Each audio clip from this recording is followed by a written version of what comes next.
ಪರಿಶಿಷ್ಟ ಜಾತಿಯ ಬಲಗೈ ಸಮಾಜದ ಛಲವಾದಿ ಮತ್ತು ಮಾದಿಗ ವಲಯ ಸಮುದಾಯಕ್ಕೆ ಸೂಕ್ತ ರೀತಿಯಲ್ಲಿ ಒಳ ಮೀಸಲಾತಿ ನೀಡುವಂತೆ ಆಗ್ರಹಿಸಲಾಗಿದೆ.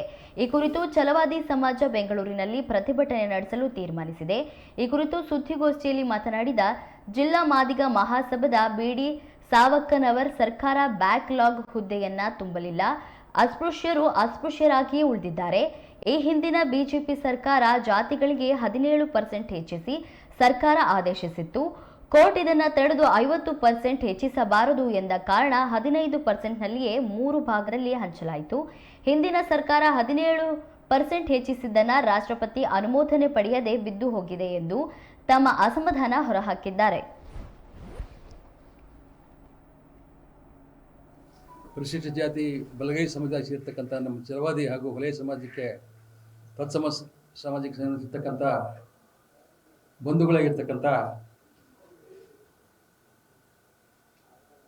ಹಕ್ಕುಗಳನ್ನು ಒತ್ತಾಯ ಮಾಡ್ತಕ್ಕಂಥ ಇವತ್ತು ಒಂದು ಪತ್ರಿಕಾಗೋಷ್ಠಿ.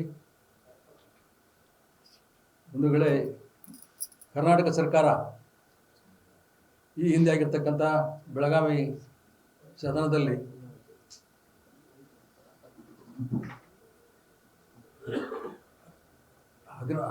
ಹದಿನೇಳು 17% ಶೆಡ್ಯೂಲ್ ಜಾತಿಗಳಿಗೆ 17% ಅಂಗೀಕರಿಸಿ ಒಳ ಮೀಸಲಾತಿಗೆ ಒಪ್ಪಿಗೆ ನೀಡಿ ಸರ್ಕಾರ ಮಾನ್ಯತೆ ಮಾಡಿತ್ತು. ಆ ಮಾನ್ಯತೆ ಮಾಡಿದ ಅನ್ವಯ ತದನಂತರ ಏನಾಯಿತು ಅಂದರೆ, 2 ಕೇಸನ್ನು ಕೋರ್ಟ್ನಲ್ಲಿ ಹಾಕಿ ಮೋರ್ ದೆನ್ 50%ಗಿಂತ ಎಕ್ಸೀಡ್ ಆಗಿ ಬರೋದಿಲ್ಲ, ಅದರಲ್ಲೇ 15% ಮಾತ್ರ ಅದು ಮಾತ್ರ ಸೀಮಿತ ಆಗಬೇಕು ಅಂತಕ್ಕಂಥ ಆದೇಶದ ಪ್ರಕಾರ. ಮತ್ತು ಈಗ ಸರ್ಕಾರ 15%ಗಳಾಗಿರ್ತಕ್ಕಂಥ ವ್ಯವಸ್ಥೆಯಲ್ಲಿ ಈ ಎಲ್ಲ 101 ಜಾತಿಗಳಿಗೆ ಹಂಚಬೇಕಾಗಿದೆ. ಬಂಧುಗಳೇ, ಪ್ರಾಮುಖ್ಯವಾಗಿ ಈ ಒಂದು ಮೀಸಲಾತಿಯ ಸೌಲಭ್ಯ ಅಸ್ಪೃಶ್ಯ ಜನಾಂಗಕ್ಕೆ ಭಾಳ ಇಲ್ಲಿ ತನಕ ಅನ್ಯಾಯ ಆಗಿದೆ. ಅಸ್ಪೃಶ್ಯ ಜನಾಂಗ ಅಂದರೆ ವಲಯ ಮತ್ತು ಮಾದಿಗ 2 ಜನಾಂಗಕ್ಕೆ, ತತ್ಸಮ ಜಾತಿಗಳಿಗೆ ಅನ್ಯಾಯವಾಗಿದೆ. ಇದನ್ನು ಸರಿಪಡಿಸುವ ದಿಕ್ಕಿನಲ್ಲಿ ಎಲ್ಲ ಸರ್ಕಾರಗಳು ಕೂಡ ಯಾವುದೇ ದೃಢ ನಿರ್ಧಾರವನ್ನು ಮಾಡ್ತಾ ಇಲ್ಲ. ಹಿಂದಿನ ಸರ್ಕಾರ ಕೂಡ ಅವರು 17% ಮಾಡಿದರು, ಅದು ಉಚಿತ ಆಗಲಿಲ್ಲ, ಅದು ಪಾರ್ಲಿಮೆಂಟ್ನಲ್ಲಿ ಅವರ ಅಪ್ರೂವಲ್ ತಗೊಳ್ಳಿಲ್ಲ ಮತ್ತು ಅದು ರಾಷ್ಟ್ರಪತಿಗಳ ಅನುಮೋದನೆಗೆ ಹೋಗಲಿಲ್ಲ. ಅದರಿಂದ ಅದು ಬಿದ್ದೋಯ್ತು.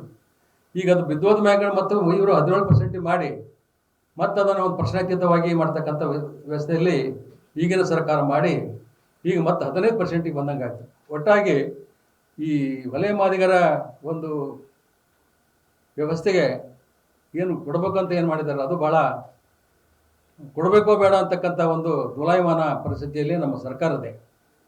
ಆದ್ದರಿಂದ ಇವತ್ತು ನಾವೀಗ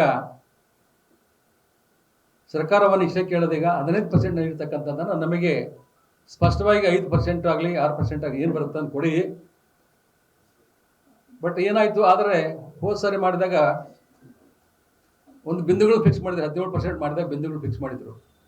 1 SCಗೆ ಹೋಯಿತು, ಆನಂತರ 9 SCಗೆ ಬಂತು, ಆನಂತರ 13 SCಗೆ ಹೋಯಿತು. ಹೀಗಾಗಿ ಎ ಗ್ರೂಪ್ನಲ್ಲಿ ಬಂದಿರತಕ್ಕಂಥ ಮಾದಾರ ಕಮ್ಯುನಿಟಿ ಮಾತ್ರ ಪೋಸ್ಟಿಗೆ ಸಿಕ್ತು. ಯಾಕಂದ್ರೆ ಯೂನಿವರ್ಸಿಟಿಯಲ್ಲಿ ಒಂದೊಂದೇ ಪೋಸ್ಟ್ ಇರುತ್ತೆ, 1-2 ಪೋಸ್ಟ್ ಇದ್ದಾಗ ಈ ಬಿ ಗ್ರೂಪ್ನಲ್ಲಿ ಇರ್ತಕ್ಕಂಥ ಸಿ ಗ್ರೂಪ್ನಲ್ಲಿ ಇರ್ತಕ್ಕಂಥ ಕ್ಯಾಂಡಿಡೇಟ್ಗೆ ಏನು ಸಿಗೋದೇ ಇಲ್ಲ. ಹಾಗಾಗಿ ಧಾರವಾಡದಲ್ಲಿ ಗಲಾಟೆ ಆಯಿತು. ಅದರಲ್ಲಿ ಅಂತ ಒಂದೇ ಗ್ರೂಪಿಗೆ ಎಲ್ಲರಿಗೂ ಸಿಕ್ಕಂಗೆ ಆಯ್ತು ಅಲ್ಲಿ. ಆದ್ದರಿಂದ ಅದನ್ನು ಏನು ಬಿಂದುಗಳನ್ನ ಫಿಕ್ಸ್ ಮಾಡೋದೈತಲ್ಲ, 3 ಇದಕ್ಕೆ ಕೆಟಗರಿಗೆ ಎ ಮತ್ತು ಬಿ ಸಿ ಮಾಡಿದಾರಲ್ಲ. ಎ ಕೆಟಗರಿ ಅಂದರೆ ಮಾದಾರ ಕಮ್ಯುನಿಟಿ ತತ್ಸಮ ಜಾತಿಗಳು, ಬಿ ಅಂದ್ರೆ ವಲಯ ಮತ್ತು ಛಲವಾದಿ ತತ್ಸಮ ಜಾತಿಗಳು, ಸಿ ಅಂದ್ರೆ ಕೊರಚ, ಕೊರ್ಮ, ಲಂಬಾಣಿ ಹಾಗೂ ಬೋವಿ ಇತರ ಎಲ್ಲ ಜಾತಿಗಳು, ಅಲೆಮಾರಿಗಳು ಅಂತ ಅದೇ 3 ಗ್ರೂಪ್ ಮಾಡಿದ್ದಾರೆ. ಈಗ 3 ಗ್ರೂಪಿಗೆ ಡಿವೈಡ್ ಪ್ರಾಪರಾಗಿ ಮಾಡಿ ಪರ್ಸೆಂಟೇಜ್ ಪ್ರಕಾರ ಹಂಚಬೇಕು ಅಂತಕ್ಕಂಥ ನಮ್ಮ ಹಂಚಿಕೆ ಮಾಡಿಕೊಡ್ಬೇಕು ಅಂತಕ್ಕಂಥ ನಮ್ಮ ಒಂದು ಒತ್ತಾಸೆ. ಈ ಹಿಂದೆ ಏನು ಬಿಂದುಗಳು ಫಿಕ್ಸ್ ಮಾಡಿದಾರಲ್ಲ 101 ಜಾತಿಗಳಲ್ಲಿ 1, 9, 13 ಈ ಟೈಪ್ ಕಂಟಿನ್ಯೂಸ್ ಆಗೋಯ್ತು. ಅದಕ್ಕಿಂತ ಪೂರ್ವದಲ್ಲಿ ಹಿಂದೆ 1, 7 ಇತ್ತು, 1, 7, 14 ಈ ರೀತಿ ಬರ್ತಾ ಇತ್ತು. ಅದು ಕೂಡ ಬರಲಿಲ್ಲ. ಅಂದರೆ ಉದ್ದೇಶಪೂರ್ವಕವಾಗಿ ಬಿ ಗ್ರೂಪ್ನ ಇರ್ತಕ್ಕಂಥ ವಲಯ ಛಲವಾದಿ ಜನರಿಗೆ ಅನ್ಯಾಯ ಮಾಡಬೇಕು ಅಂತಲೇ ಒಂದು ಈ ಆದೇಶ ಬಂದಿದೆ ಅಂತಕ್ಕಂಥ ನಮ್ಮ ಒಂದು ಪರಿಕಲ್ಪನೆ. ಅದರಲ್ಲಿ ಭಾಳ ಅನ್ಯಾಯ ಆಗುತ್ತೆ. ಇತ್ತಿತ್ತಲಾಗಿ ಈಗ ಸದ್ಯದಲ್ಲಿ ಒಂದು 56,000 ಪೋಸ್ಟ್ಗಳು ಕರಿಬೇಕು ಅಂತ ಮಾಡಿದ್ದಾರೆ. ಈಗ 56,000 ಪೋಸ್ಟ್ ಅಂದರೆ ಒಂದು 15 71 ಸಾಧಾರಣ 8,000 ಪೋಸ್ಟ್ಗಳು ನಮ್ಮ ಶೆಡ್ಯೂಲ್ ಕಾಸ್ಟ್ ಸಿಗ್ತಾವೆ. ಈ 8,000 ಪೋಸ್ಟ್ಗಳನ್ನು 101 ಜಾತಿಗಳಿಗೆ ಹಂಚಿಕೆ ಮಾಡಬೇಕಾಗತ್ತೆ. A B C ಗ್ರೂಪಿಗೆ. ಎ ಗ್ರೂಪಿಗೆ ಎಷ್ಟು 5% ಸಿಗುತ್ತೋ 6 ಸಿಗುತ್ತೋ, ಬಿ ಸಿಗೋ ಅದು 5-6 ಸಿಗ್ಬೋದು, ಸಿ ಗ್ರೂಪಿಗೆ ಒಂದು 5 ಸಿಗ್ಬೋದು. ಇದರಲ್ಲಿ ಸಮವಾಗಿ ಹಂಚಬೇಕಾಗತ್ತೆ. ಈಗ ಬಿಂದುಗಳನ್ನು ಫಿಕ್ಸ್ ಮಾಡೋದ್ರಲ್ಲಿ ಮಾಡಿದ್ರು ಇವರು, ಅದು ಏನು ಸಿಗೋದೇ ಇಲ್ಲ. ಆದ್ದರಿಂದ ನಮ್ಮ ಒಂದು ಅಭಿಪ್ರಾಯ ಏನಂದರೆ, ಯೂನಿವರ್ಸಿಟಿಯಲ್ಲಿರ್ತಕ್ಕಂಥ ಎಲ್ಲ ಮೊನ್ನೆ ಕಾಲ್ಫಾರ್ ಮಾಡಿದ್ರು ಎಲ್ಲ ಡಿಪಾರ್ಟ್ಮೆಂಟ್ಗಳು, ಅದು ಕ್ಲಸ್ಟರ್ ಅಂತ ಮಾಡಿ ಒಂದು ಗುಂಪು ಅಂತ ಮಾಡಿ ಆ ಗುಂಪಿನಲ್ಲೇ ಡಿವೈಡ್ ಮಾಡಿದ್ದಾರೆ. 15% ನಮಗೇನು ಸಿಗುತ್ತೆ ಅದು ಅನ್ವಯ ಆಗತಕ್ಕಂಥ ಮಾಡಿದ್ರೆ ಭಾಳ ಒಳ್ಳೆಯದು. ಆ ಗುಂಪು ಮಾಡ್ಬೇಕು, ಅವರು ಕ್ಲಸ್ಟರ್ ಮಾಡಿದ್ರೆ ಚೆನ್ನಾಗಾಗುತ್ತೆ. ಅದನ್ನು ಮಾಡ್ತಾ ಇಲ್ಲ ಅವರು. ಅಂದರೆ ಇವು ಸರಿಯಾಗಿ ಈ ಸಮಾಜಕ್ಕೆ ಕೊಡಬೇಕು ಅಂತಕ್ಕಂಥ ಒಂದು ಅವರಿಗೆ ಇದಿಲ್ಲ, ಸಂಕಲ್ಪ ಇಲ್ಲ. ಆದ್ದರಿಂದ ಬಂಧುಗಳೇ, ಈಗ ಆ ಬಿಂದುಗಳನ್ನು ಮಾಡಿದರೆ ಅದರಲ್ಲಿ ಕೂಡ ಅನ್ಯಾಯ ಆಗಿದೆ.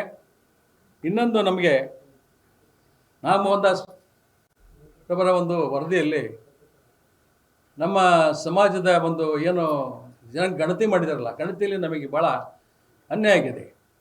ಎ ಗ್ರೂಪ್ನಲ್ಲಿ ಮಾದರ ಮತ್ತು ಇತರ ಕಮ್ಯುನಿಟಿ 16 ಜಾತಿಗಳು ಬರ್ತಾವೆ. ಬಿ ಗುಂಪಿನಲ್ಲಿ ವಲಯ, ಛಲವಾದಿ, ತತ್ಸಮ ಇದರಲ್ಲಿ 19 ಜಾತಿಗಳು ಬರ್ತಾವೆ. ಈ ರೀತಿ ಮಾಡಿರ್ತಕ್ಕಂಥ ಇದರಲ್ಲಿ ನಮ್ಮ ಮಾಡುವಾಗ ಈಗ ನಮ್ಮಲ್ಲಿ ಬರ್ತಕ್ಕಂಥ ಒಂದು ಪರಿಯಾನ್ ಅಂತ ಒಂದು ಕಮ್ಯುನಿಟಿ ಬರ್ತದೆ, ಅದು ತಮಿಳುನಾಡು ಹೊರತಿರ್ತಕ್ಕಂಥವ್ರು. ಅವರು ನಮಗೆ ಬಿ ಗ್ರೂಪ್ ನಮಗೆ ಗ್ರೂಪಿಗೆ ಬರಬೇಕಾಗಿತ್ತು. ಅದು 1,62,000 ಆ ಕಡೆ ಸೇರಿಸಿದ್ರು ಅವರು. ಅದೇ ರೀತಿ ಈ ಆದಿ ಕರ್ನಾಟಕ, ಆದಿ ದ್ರಾವಿಡ, ಆದಿ ಆಂಧ್ರದಲ್ಲಿ 4,60,000 ಜನಸಂಖ್ಯೆನ ಅಬೇನ್ಸ್ನಾಗ ಇಟ್ಟರು, ಸಪ್ರೇಟ್ ಇಟ್ಬಿಟ್ರು. ಹೀಗಾಗಿ ಅದರಲ್ಲಿರ್ತಕ್ಕಂಥ 80% ಜನ ನಮ್ಮ ವಲಯರೇ ಇದ್ದಾರ, ವಲಯ ಕಮ್ಯುನಿಟಿ ಸಂಬಂಧಪಟ್ಟಂಥವ್ರು. ಅದನ್ನು ಕೂಡ ಸರಿಯಾಗಿ ಗಣತಿ ಮಾಡಲಿಲ್ಲ. ಇದು ಶೋಚನೀಯ ಪರಿಸ್ಥಿತಿ ಅವರು. ಅದರಿಂದ ನಾವು ಮಾನ್ಯ ಸದಸ್ಯರ ಆಯೋಗದ ಒಂದು ವರದಿಯನ್ನು ನಾವು ಸಂಪೂರ್ಣವಾಗಿ ತಿರಸ್ಕರಿಸಬೇಕು ಅಂತಕ್ಕಂಥ ನಮ್ಮದು ಅಭಿಪ್ರಾಯ ಇದೆ. ಆದ್ದರಿಂದ ಬಂಧುಗಳೇ, ನಮ್ಮ ಒಂದು ಒತ್ತಾಯ, ನಮ್ಮ ಒಂದು ಅನಿಸಿಕೆ ಯಾವುದೇ ಸಮಾಜದ ವಿರುದ್ಧ ಅಲ್ಲ. ಯಾವುದೇ ಸಮಾಜದ ವಿರುದ್ಧ ಮಾತಾಡ್ತಿಲ್ಲ ನಾವು. ನಮ್ಮದು ಒಂದು ಈಗಿನ ಕನಿಷ್ಠ ಈಗ ಛಲವಾದಿ ಮತ್ತು ವಲಯ ಸಮಾಜ ಇದಾವಲ್ಲ, ಇವೊಂಥರ ಅಣ್ಣ ತಮ್ಮದಿದ್ದಂಗೆ ಏನೋ ಮಾಡಿ ನಮ್ಮಲ್ಲೇ ಒಂದು ಒಡಕನ್ನು ಹುಟ್ಟಿಸ್ತಕ್ಕಂಥ, ನಮ್ಮಲ್ಲಿ ಇದು ಒಂದು ಏನಾದರೂ ಒಂದು ಮಾಡ್ತಕ್ಕಂಥ ಒಂದು ಈ ರಾಜಕೀಯದವರು ಒಂದು ಕುತಂತ್ರ ನಡೆದಿದೆ. ಅದರಿಂದ ಅದು ಬಂದಾಗಬೇಕು. ದಯವಿಟ್ಟು ಯಾವ್ದಾದ್ರು ಕಿವಿ ಕೊಡಬಾರ್ದು. ಎಲ್ಲ ಬಂಧುಗಳು ಒಟ್ಟಾಗಿ ನಾವು ಈ ಒಂದು ಒಳ ಮೀಸಲಾತಿಯ ಹೋರಾಟವನ್ನು ಮಾಡಬೇಕಾಗಿದೆ. ಈ ಒಳ ಮೀಸಲಾತಿ ಹೋರಾಟ ಕುರಿತು ಸಾಧಾರಣ ದಿನಕ್ಕೆ 25/3/26 ಬೆಳಿಗ್ಗೆ 10 ಗಂಟೆಯಿಂದ ಸಾಯಂಕಾಲ 5 ಗಂಟೆಯವರೆಗೆ ಈ ಕರ್ನಾಟಕ ಬಲಗೈ ಸಮಾಜದ ಒಕ್ಕೂಟದಿಂದ ಮಾಡ್ತಿದೆ. ಇದರ ಒಂದು ನೇತೃತ್ವವನ್ನು ಜ್ಞಾನಪ್ರಕಾಶ್ ಸ್ವಾಮೀಜಿಯವರು ವಹಿಸ್ತಾರ, ಸಿದ್ದಯ್ಯನವರು ಬರ್ತಿದಾರ, ವಾಣಿ ಶಿವರಾಮರು ಬರ್ತಿದಾರ, ಹಾಗೂ ಇತರ ಎಲ್ಲ 31 ಜಿಲ್ಲೆಯಿಂದನೂ ಕೂಡ ನಮ್ಮ ಸಾಧಾರಣ ಮಟ್ಟಿಗೆ ಒಂದು 5 ಲಕ್ಷ ಜನಸಂಖ್ಯೆ ಸೇರ್ತಕ್ಕಂಥ ಒಂದು ವ್ಯವಸ್ಥೆ ಇದೆ.